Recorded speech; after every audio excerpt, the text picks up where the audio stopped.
Bonjour, bonjour. Bonjour. Vous pouvez dire bonjour, hein. On n'a pas la machine, hein.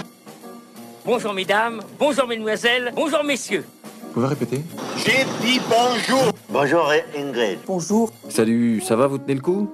Non, je prends le temps de vous demander parce que j'ai l'impression que la possibilité d'un troisième confinement, ça en fait stresser quelques-uns. Je demande que cet individu, que ce blanc-bec, soit destitué par des moyens constitutionnels, des moyens qui sont la mise en œuvre d'outils dont la Constitution de la France dispose pour mettre à bas les tyrans. Là, vous aurez reconnu Francis Lalanne, qui appelle tout simplement à destituer Emmanuel Macron. Alors ça peut vous faire sourire, mais ces déclarations peuvent coûter à l'artiste près de 75 000 € d'amende et une peine de prison allant jusqu'à 5 ans. Oui, Francis, t'es un criminel, hein, mon gars. C'est dégueulasse, ce que t'as fait.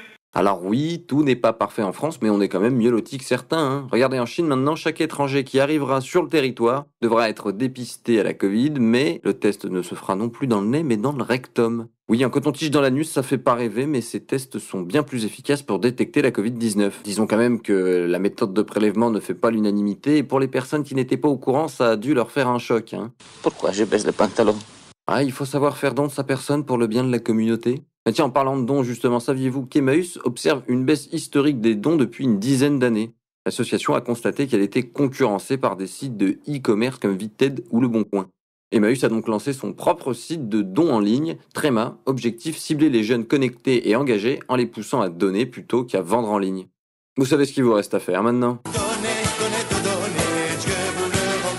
Bon, allez, aux Pays-Bas, à présent, ces derniers jours ont éclaté plusieurs émeutes, voitures brûlées, commerces pillés, scènes de violence urbaine inédites dans le pays. Cela ne s'était pas produit depuis plus de 40 ans. Maintenant, ça va chier.